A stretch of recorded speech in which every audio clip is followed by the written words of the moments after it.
Hello everyone, welcome to our YouTube channel. So today we are discussing about product life cycle. आइए हम पहले जानते हैं what is product life cycle. तो basically product life cycle एक process है किसी भी प्रोडक्ट के लिए जब वो मार्केट में न्यू इंट्रोड्यूस होता है और फिर धीरे धीरे वो मार्केट से वो प्रोडक्ट कैसे डिक्लाइन कर दिया जाता है। और इन्हीं प्रोसेस को 4 स्टेजेस में बांटा गया है, जिसमें कि फर्स्ट है introduction stage, then growth, maturity and declining stage. तो हम फर्स्ट जानते हैं इंट्रोडक्शन स्टेज के बारे में। इंट्रोडक्शन स्टेज को सबसे एक्सपेंसिव स्टेज माना गया है किसी भी प्रोडक्ट के लिए, क्योंकि मार्केट में वो प्रोडक्ट बिल्कुल न्यू लॉन्च होता है। कस्टमर को उस प्रोडक्ट की बिल्कुल भी अवेयरनेस नहीं होती है, जिसकी वजह से कंपनीज़ को बहुत सारी प्रमोशनल एक्टिविटीज़ करनी पड़ती है, जिससे बहुत ही एक्सपेंस होता है।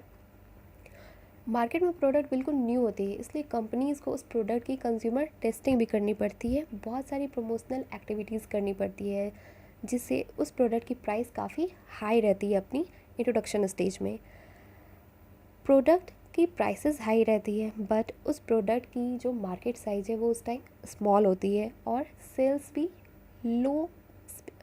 लो होती है उस टाइम। लेकिन धीरे धीरे ये जो प्रोडक्ट की सेल है वो इंक्रीज़ भी करती है और वो इंक्रीज़ करते करते अपने ग्रोथ स्टेज में पहुंचती है।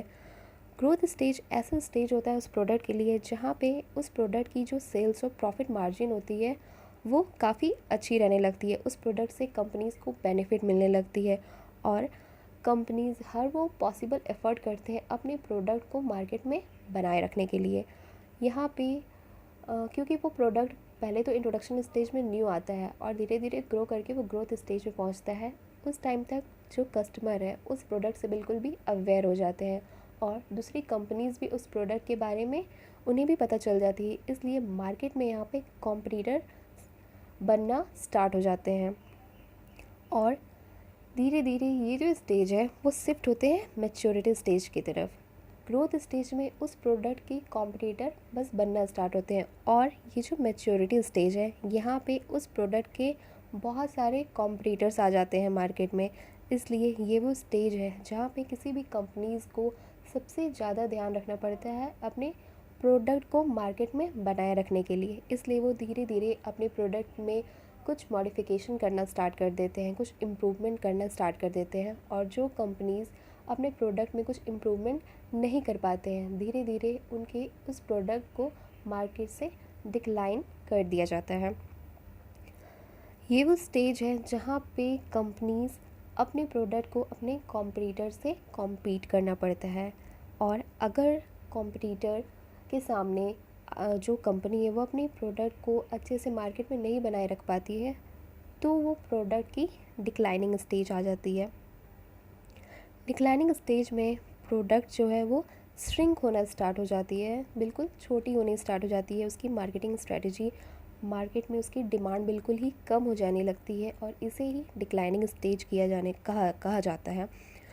क्योंकि इसका एक और रीज़न भी होता है कि कस्टमर जो है वो उस प्रोडक्ट को पहले ही परचेज़ कर चुके हैं, ऑलरेडी वो परचेज़ कर चुके हैं और अब उनके न्यू कस्टमर नहीं बन रहे हैं, क्योंकि मार्केट में और भी बहुत सारी वैरायटीज़ उन्हें मिल रहे हैं, डिफरेंट टाइप ऑफ प्रोडक्ट मिल रहे हैं। इसलिए कस्टमर जो है अपने उस पुराने प्रोडक्ट को छोड़कर दूसरे ब्रांड की ओर स्विच कर जाते हैं। इसका एक मोस्ट इम्पॉर्टेंट एग्जांपल है नोकिया के ये सिंपल मोबाइल फ़ोन्स, जो कि अपने इंट्रोडक्शन स्टेज में जब थे तो उस टाइम पे इनके इस मोबाइल फ़ोन की डिमांड काफ़ी ज़्यादा थी। लेकिन जब ये अपने ग्रोथ स्टेज से मैच्योरिटी स्टेज तक आए तो इन्होंने अपने फ़ोन को में कुछ वैसा मॉडिफिकेशन नहीं किया।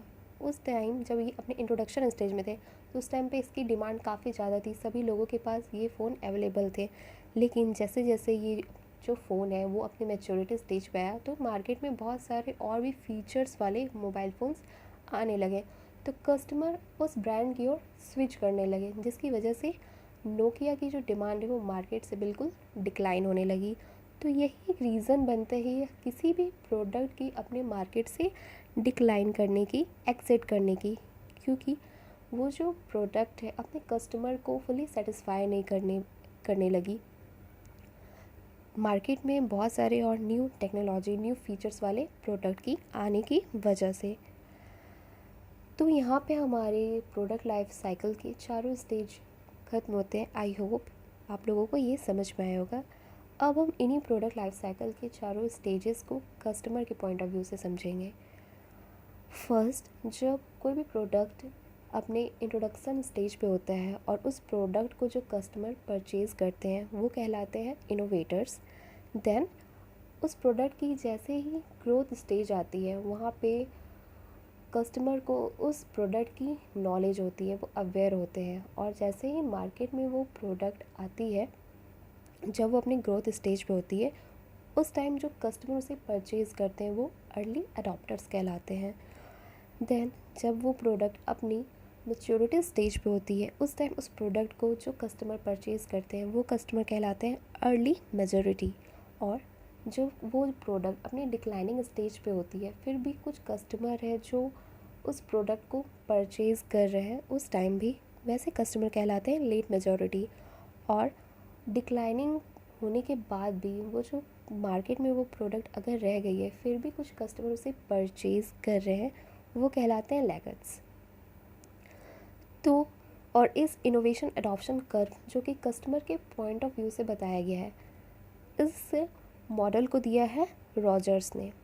आई होप आपको ये सारे कॉन्सेप्ट समझ में आए होंगे। अब हम मिलेंगे अपने न्यू वीडियो में कुछ और न्यू कॉन्सेप्ट के साथ। तब तक के लिए thank you, keep watching, have a nice day.